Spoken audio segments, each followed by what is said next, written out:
潮流特區106號鋪又係我阿傑同大家分享下一啲新嘅耳機產品啦，或者耳機技術嘅。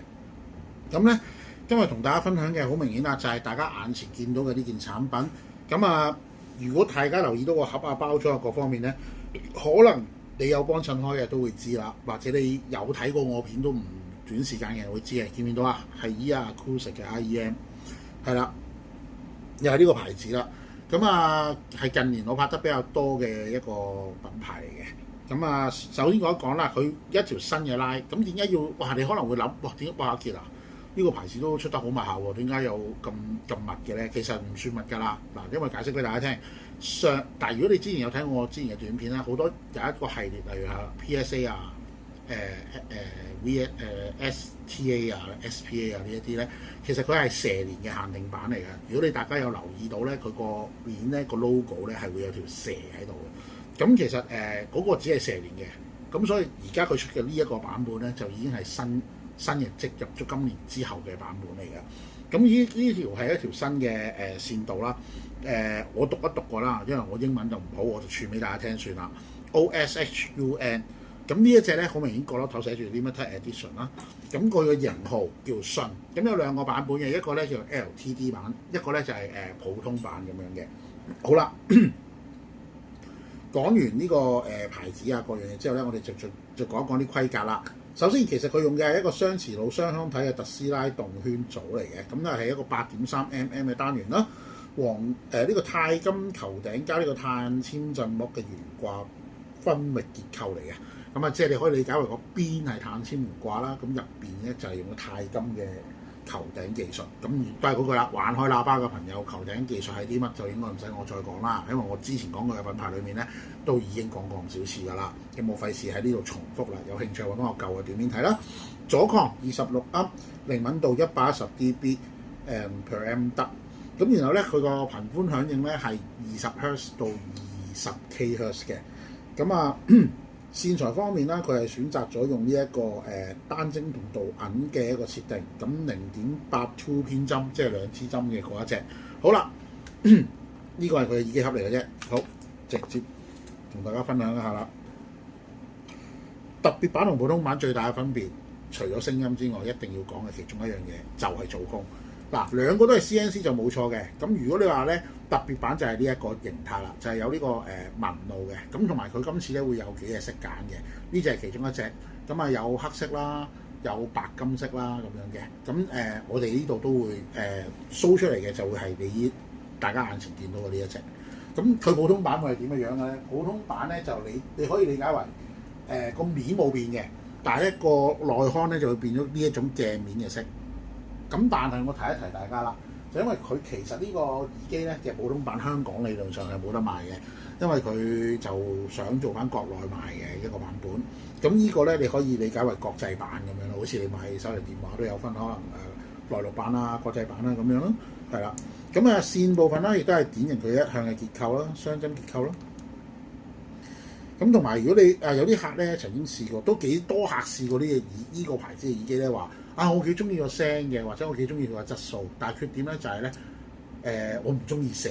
咁今年咧就大家安心啦。咁因為咧就純粹係一個面板，咁其實佢入邊有啲文字，但係因為我驚個鏡頭咧未必拍得到啊，係啦。咁佢其實有一堆文字喺度嘅，咁就係呢一啲英文啦，係啦。咁基本上同呢個圖裏面嗰個係一樣嘅，大家即係可以睇下啦。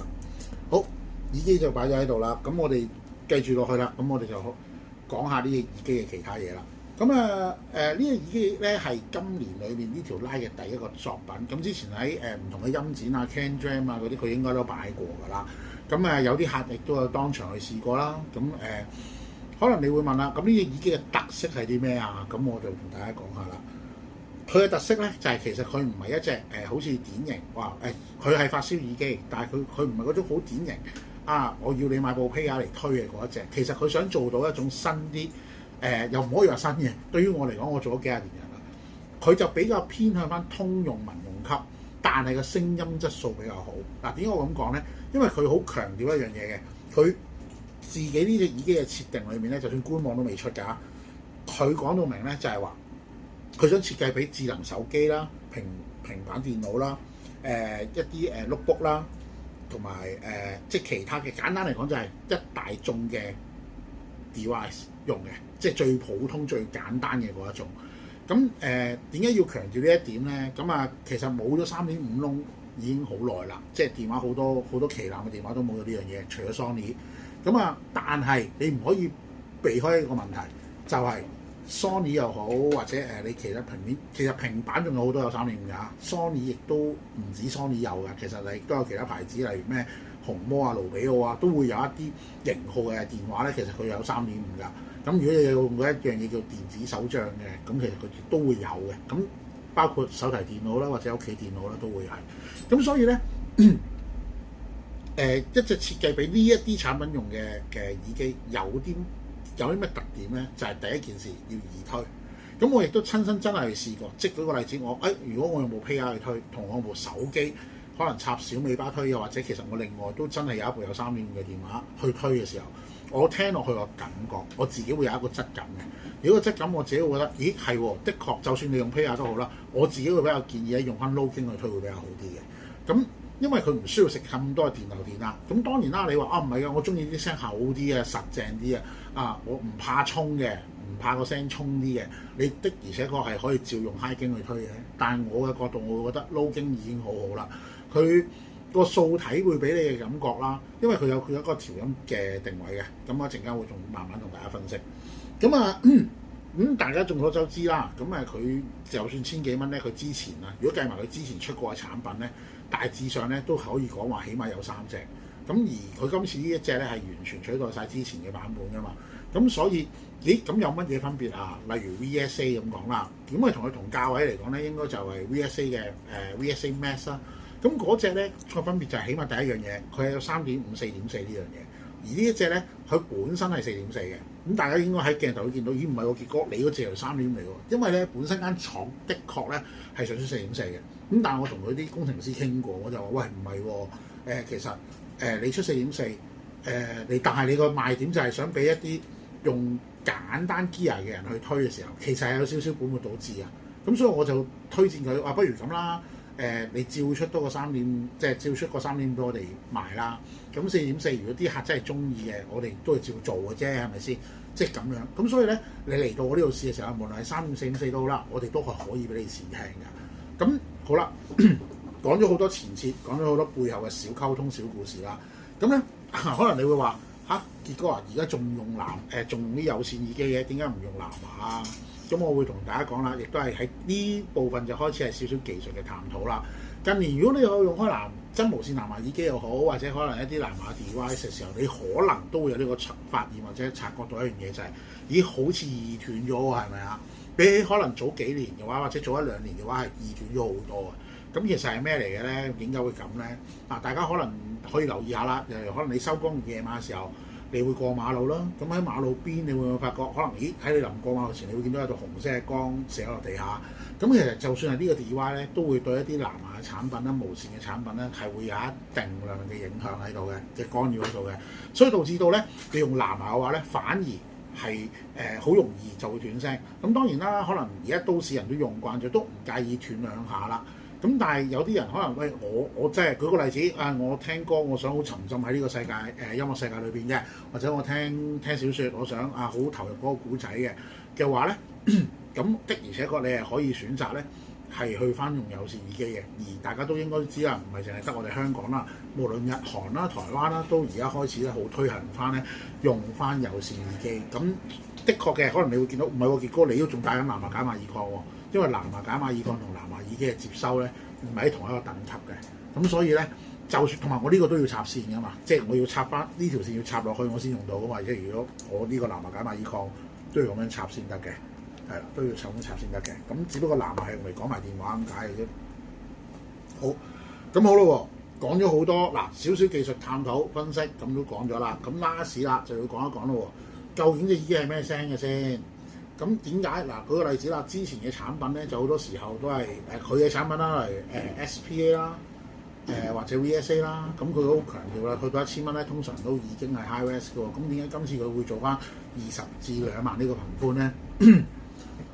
除咗佢本身係設計俾一啲容易推動佢嘅產品用之外咧，其實佢有個焦點嘅調音喺度嘅。咁如果你親身有機會嚟試，你會發覺咧，嗱近年一個好現實嘅事實就係、如果你玩單動圈、玩純動圈嘅朋友，已經好耐冇見到過。嗱當然啦，你唔好提話淨係我哋鋪頭呢度啦，即係全世界嚟講咧，都唔多一啲千零蚊入門，但係做人聲向嘅動圈耳機啦。嗱，唔係話冇做人聲向嘅耳機，有嘅。一係就再平啲，平到可能入門再入門呢個價錢，可能百零200蚊。一係咧就一上咧就即係可能話跳到好遠啦，咁樣即係可能好貴嘅一啲單動圈啦，咁樣。咁而千幾蚊呢個位，如果大家有啲印象啦，就係以前215大約嘅價位嚟㗎。咁喺呢個價位，亦都咁講啦。有翻一隻聽人聲比較好少少嘅單動圈耳機，咁而且佢本身係諗住俾一啲大眾都好簡單易用，亦都可以做到一個好靚嘅聲音質感咧。所以佢唔係揀用 high res， 佢係揀咗用2萬頻寬嘅嚇。咁我都所以就係呢個其中一個調音原因啦。咁然後咧仲有後邊嘅嘢啦。咁就係頭先都講咗3.4、5.4嗰啲啦。咁其實呢隻耳機本身有幾隻色嘅，呢隻銀色、有黑色、有白金色嘅。咁你哋落到嚟嘅時候見到嘅 demo 一定係呢個色㗎啦。咁但係我哋都可以上網俾翻啲圖片你睇下啦。咁同埋咧都係嗰句啦，佢嘅聲音風格會唔會話因為人聲個背景蒙晒啊，或者冇咧？唔會嘅，因為咧可能係無論係嘅製作腔體啦，或者調音問題啦，或者個動圈都係一個新即係比較革新啲嘅技術啦。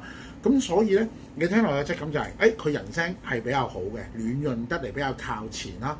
背景方面有聲場嘅，雖然你唔可以話佢係完全做聲場嘅耳機，咁但係無論喺聲場分析力方面，喺呢個價位嚟講咧，都絕對對得住個價錢。甚至乎，如果你想係做人聲主核嘅話，佢算調得非常之唔錯添嘅嗰一種啦。咁你話低音會唔會好薄弱啊？我會咁樣同你講。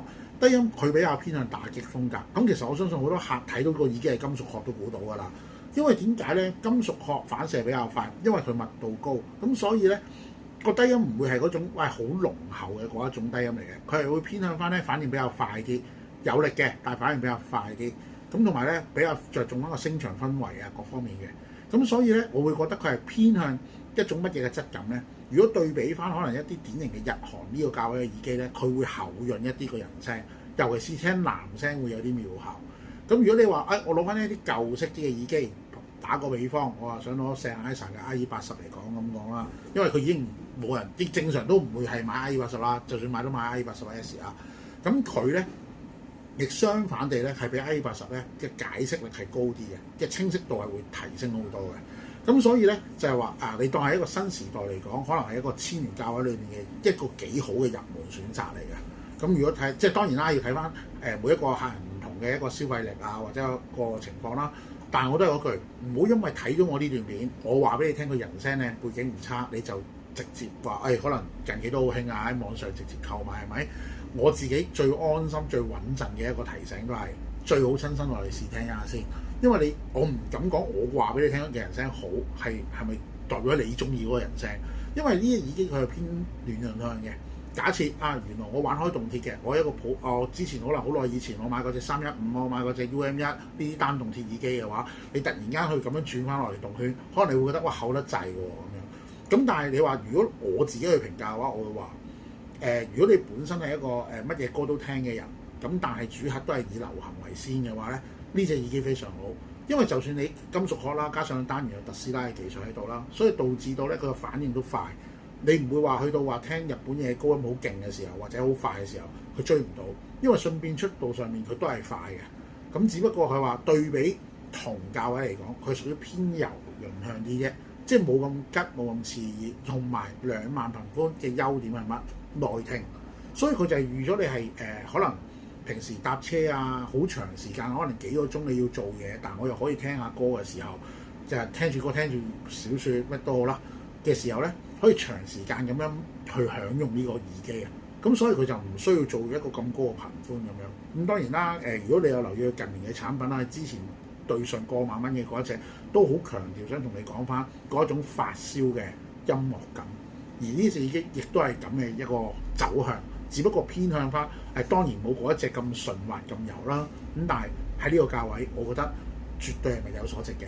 有興趣嘅朋友，得閒就落嚟試下啦。今日就同大家分享到呢度，多謝晒，拜拜。